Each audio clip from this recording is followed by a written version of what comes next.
सदाशिषा वन्दिता भुवि सन्ति हि नरो नन्दिता दिवि धारितोऽस्म्यहं स्वोदरे त्वया पालितोऽस्म्यहं स्वस्तने त्वया शिशुरहं यदा केलिलं पटः न श्रुतं मया ते तदा वचः शिक्षणे मम न च कदा रुचिः सा त्वया कृता वर्धिता मतिः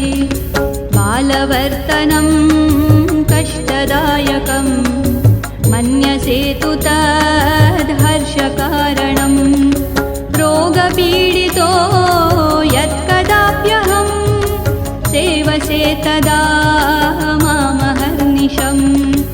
विस्मराम्यहं ते कथं कृतं मत्कृते सदा प्रेमसंयुतं पश्यसि गुणं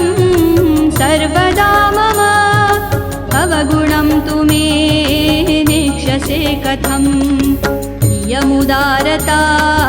त्वयि च वर्तते नेतरत्र सा जगति दृश्यते दुर्लभा न हि बान्धवा भुवि जननि दुर्लभा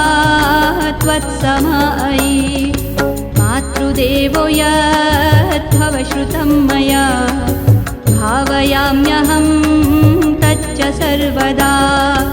मातरि नरो देवमीक्षते सर्वतोऽपि तं स हि निरीक्षते अथ मयार्चनं वन्दनं कृतं तव च कीर्तनं पादसेवनं जननि तेऽप्यहं